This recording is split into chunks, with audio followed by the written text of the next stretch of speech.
Assalamualaikum warahmatullahi wabarakatuh. Selamat malam teman-teman, selamat malam Pak Rikardus. Perkenalkan, nama saya Toga Chandra dengan NIM A11-2023-15446. Di sini saya dari kelompok pengembangan analisis citra 4601.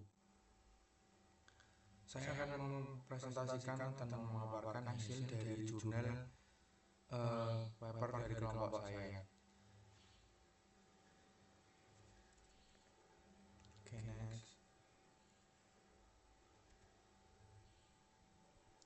Nah, jadi pada paper saya ini jurnalnya berjudul analisis pengaruh optimasi per parameter menggunakan CNN pada klasifikasi citra with fair dan urban fair.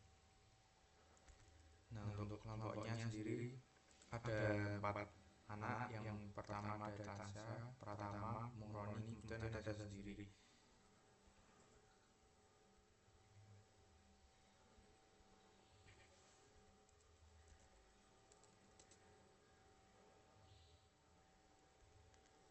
Nah, ini ada abstrak. Nah, untuk metode kita menggunakan Convolutional Neural Network atau CNN. Nah, untuk klasifikasi ini dataset gambar yang terdiri dari 930 gambar, source dari Kaggle, kemudian diantaranya ada 419 urban fair dan 513 fair. Nah, untuk pembagian ini menggunakan static speed dengan rasio 7%. Nah, untuk train ini 70% train, 15% validation, dan 15% testing. Kemudian untuk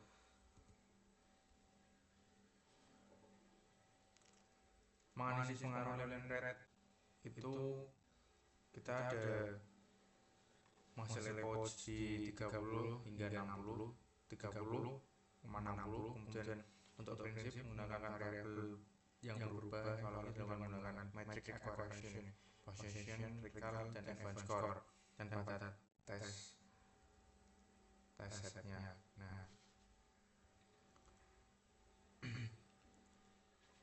Nah, berikut abstraknya. Kemudian lanjut di bagian introduction. Nah, untuk kebakaran hutan ini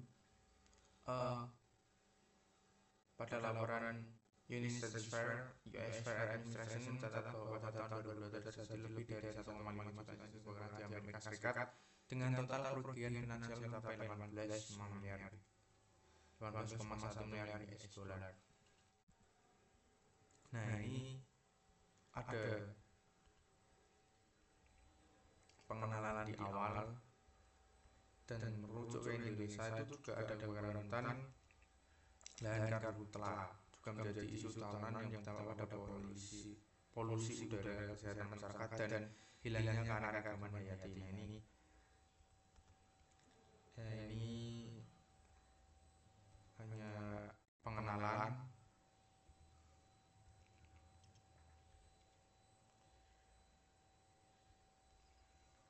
Nah, kemudian next. Nah, ini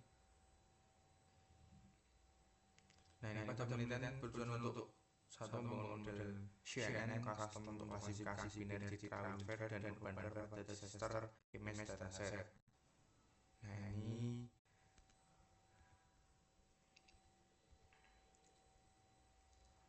untuk mengambil parameter pada klasifikasi kontekstual bakaran yang selama ini belum banyak diangkat dalam literatur. Sistematika paper ini disusun sebagai berikut. Bagian 2 membahas penelitian terkait identifikasi GAP. Bagian 3 memaparkan metodologi yang mencakup dataset, preprocessing, arsitektur, CNN, skenario eksperimen, dan metric evaluation. Ini saja, dan masuk di bagian bab 2 itu ada relate work atau kerja yang nyata. Ini ada penelitian mengenai deteksi kebakaran menggunakan deep learning. Nah, ini MobileNet V2 atau DRES2. Nah, ini merupakan arsitektur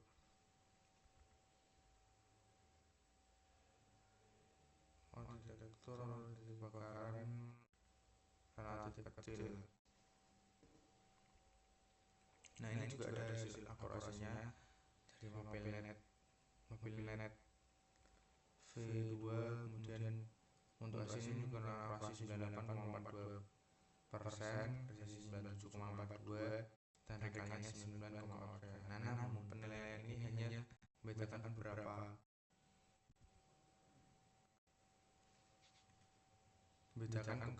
api tanpa mempertimbangkan konteks lokasi kebakaran. Langsung saja next, ini ada menggunakan klasifikasinya pada model MobileNet V2. Metodenya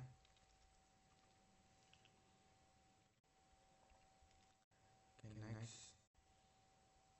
Nah, ini ada perbandingan penelitian terkait pada domain klasifikasi kebakaran. Nah, ini dari datasetnya, kemudian ada metodenya dan jenis klasifikasi. Nah, ini ada perbandingan metode juga dari yang VerNet, MobileNet V2, kemudian ada DenseNet, EfficientNet, B-Comsong, kemudian MobileNet V2 yang TL, FNC-CNN. Nah, untuk hasil akurasi itu yang pertama itu kan hasilnya 98,42%, kemudian ada revise 3 hasil akurasi 97 hingga 98% sekian persen, dan yang hak itu 98,42 hingga 99 sekian persen.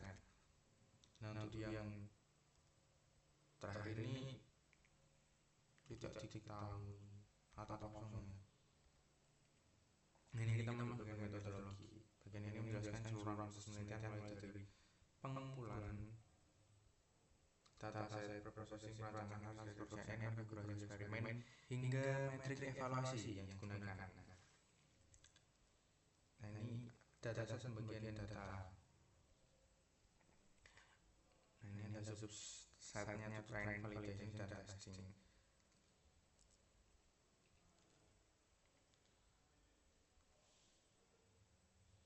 Nah, ini untuk total yang urban fire itu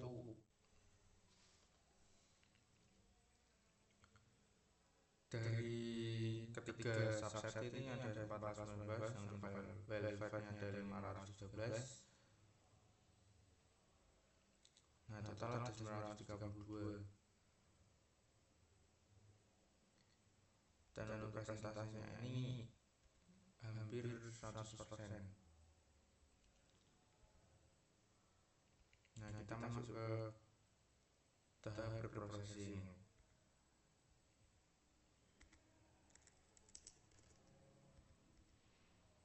Nah, untuk seluruh hasil pada dataset mengalami serangkaian tahap preprocessing, dimasukkan ke dalam model, lalu gambar direses ke dimensi 224 kali 224 pixel agar sesuai. Untuk normalize ini membantu proses otomatis menjadi lebih stabil dan mempercepat konvergensi. Nah, ini masuk yang arsitektur CNN. Oke. Nah, ini untuk hasil tabel dari yang CNN, langsung saja masuk di tabel.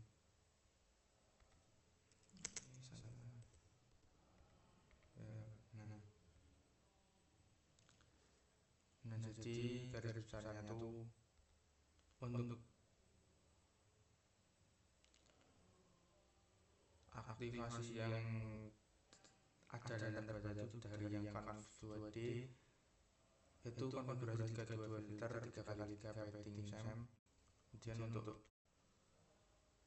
yang nomor 5 conv 2D juga itu 64 filter 3x3 padding SAM ReLU. Kemudian ada conv 2D juga ReLU tapi pakai konfigurasi 128 filter 3x3 padding sem.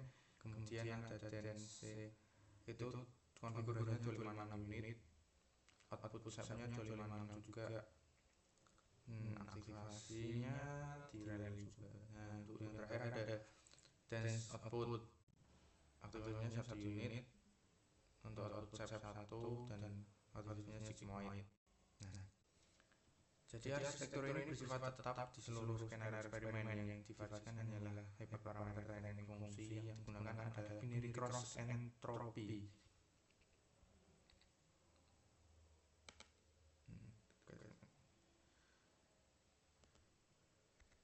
Karena tugasnya berupa klasifikasi biner dan optimalisasi yang dipilih adalah Adam yang dipilih. Optimisasi tentu karena beradaptasi ini untuk yang selanjutnya konfigurasi berparameter dan skenario eksperimen. Nah, ini tabelnya. Next. Nah, masuk bagian Kinematic Evaluation. Nah, akurasi. Nah, ini rumusnya. Ini.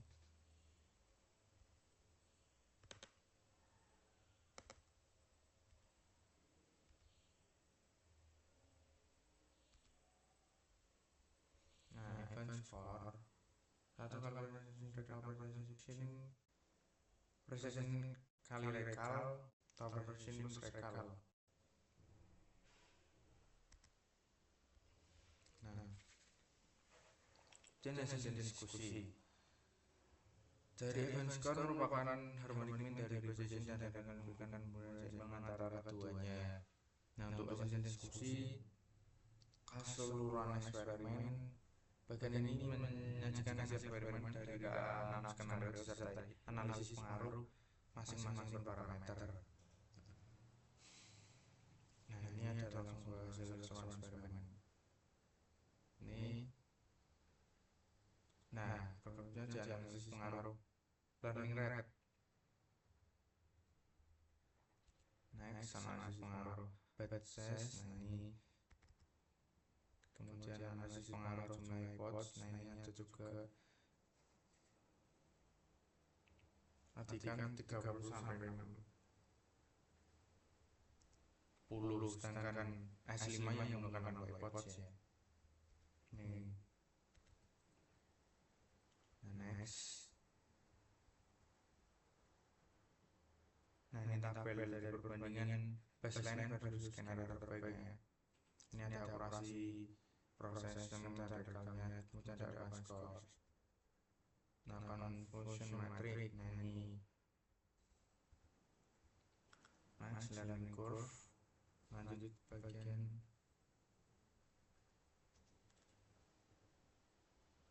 web implementation. Nah, untuk menunjukkan aplikasi praktis dari model terbaik, dikembangkan sebuah sistem web sederhana menggunakan framework Flash, tetap pakai Python. Kemudian untuk sistem ini menyediakan antarmuka yang memungkinkan penggunaan untuk mengupload buat citra dan memperoleh hasil presisi kelas serta probabilitas keyakinan secara real time.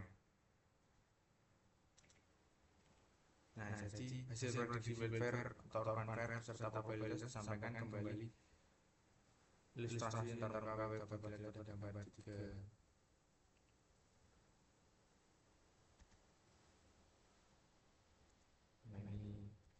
Nanti setelah hasil eksperimen dan ada conclusion. Nah, conclusion. Next, nah, yang terakhir ini penelitian ini telah menganalisis pengaruh optimasi berparameter pada arsitektur CNN custom untuk tugas klasifikasi citra welfare dan non-welfare menggunakan disaster image dataset 1932, kurang lebih hampir 1000 dataset. Kemudian untuk beberapa pengembangan dapat dilakukan. Pertama, dataset dapat diperluas melalui pengembangan citra tambahan dari pengguna. Jadi untuk citra tambahan itu kita bisa menambahkan dari sumber lain juga datasetnya. Itu yang terakhir. Nah, ini referensi dari hasil yang kita bahas tadi. Nah, mungkin sekian hasil pemaparan dari kelompok saya. Kurang lebihnya mohon maaf apabila ada salah-salah kata.